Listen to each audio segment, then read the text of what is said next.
ربنا ظلمنا أنفسنا وإن لم تغفر لنا وترحمنا لنكونن من الخاسرين ربنا فاغفر لنا ذنوبنا وكفر عنا سيئاتنا وتوفنا مع الأبرار رب ارحمهما كما ربياني صغيرا رب ارحمهما كما ربياني صغيرا রব্বুল আলামিন আল্লাহ কোন কোন শীতের মধ্যে ঐতিহাসিক খোলাপাড়াবাসীর উদ্যোগে আল্লাহ 49তম তাফসীর মাহফিলের আজকে তৃতীয় দিনের শেষ রজনীতে আল্লাহ গভীর রজনীতে মালিক রে আমরা কিছু সংখ্যক গুনাহগার বান্দা আল্লাহ তোমার আদালতের কাঠ গড়ায় আসামির মতো দাঁড়াই ভিক্ষুকের মতো দুইখানা হাত বাড়াইছি এ মালিক মেহেরবানি করে আমাদের জিন্দেগির গুনাহগুলো মাফ কর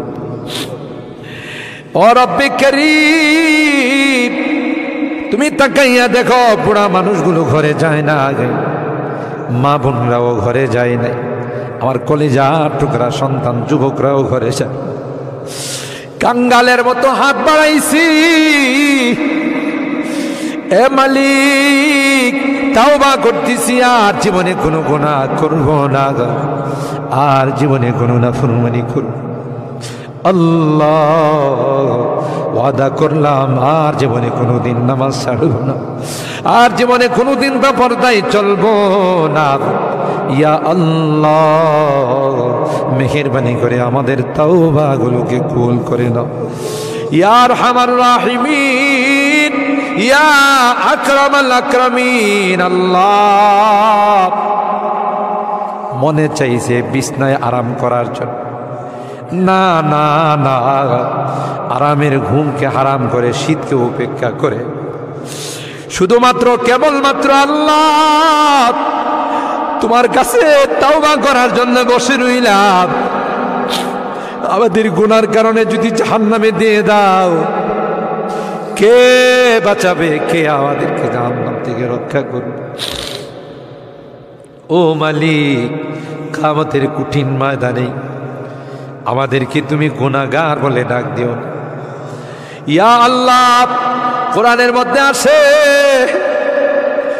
জাহান্নামীরা জাহান্নামের আযাব সহ্য করতে না পাইরা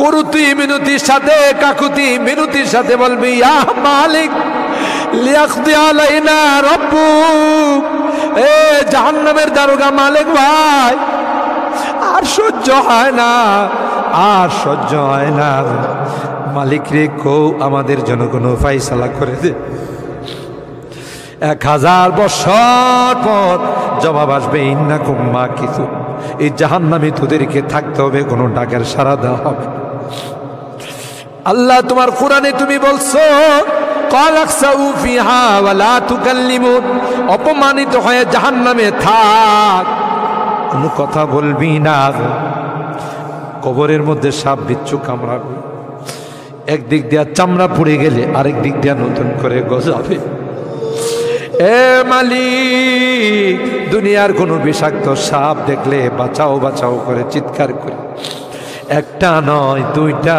নয় 99টা সাপ একে একে কামড়াবে একটা সাপ চুল মারলে 99 হাত মাটির নিচে চলে যাবে বিচ্ছু কামড়াবে আমি চতুর্দিকে বলবো বাঁচাও বাঁচাও কেউ আমার কাছেও যাবেন আমার ডাক কেউ শুনবে না আল্লাহ এই জন্যে আজকে চোখের পানিগুলো ছেড়ে কাঁদতেছি আল্লাহ তোমার নবী বলেছেন উম্মত গুনাহ করে যদি আল্লাহর ভয়ে জাহান্নামের ভয়ে কবরের ভয়ে যদি চোখের পানি ফেলতে পারো রে আল্লাহ পাক তোমার চোখের পানি দিয়ে জাহান্নামের আযাবকে অফ করে দিবে এ মালিক এই বুড়া মানুষগুলো কান্দে পর্দার আড়ালের মা বোনরা কান্দে আল্লাহ আমার যুবকরা কান্দে আলেম ওলামারা কান্দে তুমি যদি মাফ না করো ক্ষমা না করো কার কাছে যাব কে আমাদেরকে মাফ করবে আমাদের তো দ্বিতীয় কোনো খোদা নাই যার কাছে গিয়ে মাপ চাবো। আল্লাহ মেহেরবানি করে আমাদের তাওবাগুলোকে কবুল করে নাও ইয়া রাব্বাল আলামিন। আল্লাহ আমাদের জিন্দেগির সমস্ত গুনাহ খাতাগুলোকে মাফ করে দাও। এ আল্লাহ আমাদের তাফসীর মাহফিলকে কবুল করে নাও। এই তাফসীর মাহফিল যে মুরব্বীরা শুরু করেছিলেন, অনেক মুরব্বীরা আমাদের মাঝে নাই, অন্ধকার কবরের বাসিন্দা হয়ে গেছে, আর কোনো দিন আমাদের তাফসীর মাহফিল আসবে না।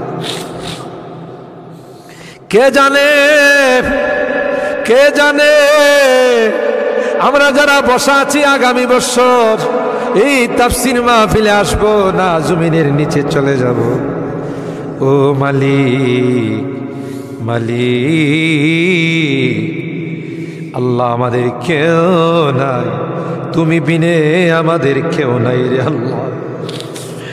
একটা মা যদি হারানো সন্তান পায়, মা বুকে নে কুলে নে চুমু খা। আমরা শয়তানের ধোঁকায় পড়ে রাস্তা হারাইয়া তোমার রাস্তা ছেড়ে দেয়া গুনার রাস্তায় চলে গেছিলাম। বিজাতিদের উৎসবে আমরা উৎসাহিত হয়েছি, আজকে মাপ চাই, মাপ চাই, তাওবা করলাম আল্লাহ, আর জীবনে কোনো গুনাহ করব না। ও মালিক, এই তাফসীর মাহফিলে যারা কথা দিয়ে, পরামর্শ দিয়ে, টাকা পয়সা দিয়ে সাহায্য করেছে, আল্লাহ সকলের দানগুলোকে কবুল করে নাও ইয়া আল্লাহ। আজকে তৃতীয় দিন, আরো যে দিনগুলো আছে আল্লাহ, প্রত্যেক দিন ওলামাদের কাছ থেকে, মুফাসসিরিনদের কাছ থেকে তাফসীর শুনে যেন আমরা আমল করতে পারি। আল্লাহ সেই তৌফিক নসিব করে দাও। আমাদের রোগীদেরকে পরিপূর্ণ শিফা নসিব করে দাও ইয়া আল্লাহ। অনেক রোগীরা দোয়া চাইছেন, সকলকে পরিপূর্ণ শিফা নসিব করে দাও। শিফায়ে কামেলা আজলা দায়মা মুস্তামিরা নসিব করে দাও। অভাবীদের অভাবকে দূর করে দাও, পেরেশানিওয়ালাদের পেরেশানিকে দূর করে দাও।